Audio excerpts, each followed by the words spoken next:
Hi, this is Michael from Southern Fire Guitars, and what I have here is a piece of walnut. It's 24 inches long, 5 inches wide, and a 1/4 inch thick. I'm going to use this to make some fretboards.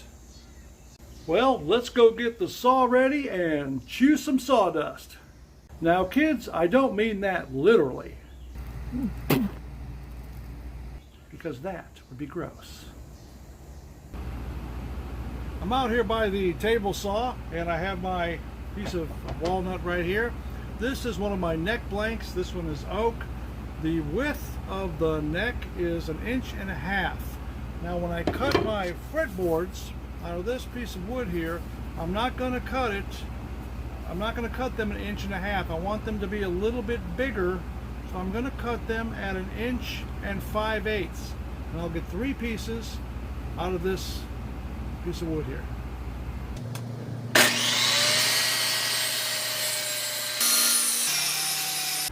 I had 2 of those walnut pieces. Now I've got some walnut fretboards. This walnut fretboard is going to look really nice on top of this oak neck. Now I make the fretboards, like I said, a little bit bigger than my neck. So the fretboard is hanging over on each side about 1/16 of an inch. And once this is glued on, I will take a plane and I'll plane this down and get the fretboard to fit perfectly onto the neck. I do have one of my walnut fretboards ready to go onto this oak neck. Now what I do first is I will cut the end off at a 45-degree angle, just like that. Why? Because it looks nice. And I got to cut to length for my neck, and this is the neck it's going on right here. And you can see I have a line drawn right there. The first line is the line that tells me where the neck starts to slant, right there, where it starts to go down. And the second line there is a 1/2 inch up from the first one, and that's where my bridge is going to go. And I got it marked there by the side as well. And my fretboard is going to go right to the first mark, just like that. And I will glue that on.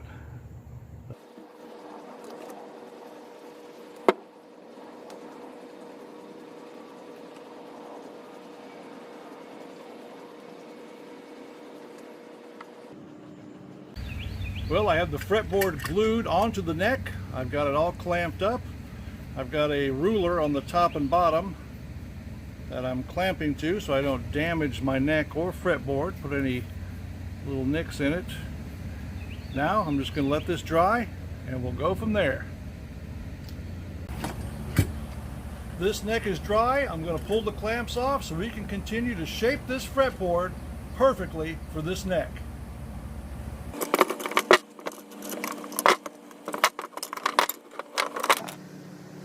Now, as you can see here, the fretboard is hanging over the side of the neck on both sides. And I do it like that so I could bring this down and shape it perfectly to the guitar neck. So what I'm going to do is I got 2 cigar box inserts, a piece of wood there, and I'm going to protect my neck with them and put this into the vise. I'm going to take my hand plane here, which is made in the USA, by the way, and I'm going to take this fretboard down even with the neck. I don't have the blade sticking out too much, so I can barely just shave this down little by little so I can get a perfect fit. Let's do it. Well, I woke up this morning, gotta make me some coffee. Well, I woke up this morning and gotta make me some coffee. Nice and smooth. I'll finish that up. But I ain't got no coffee. Now for the other side. Got the cup of Joe blues. I gotta get to the store. Gotta buy me some coffee.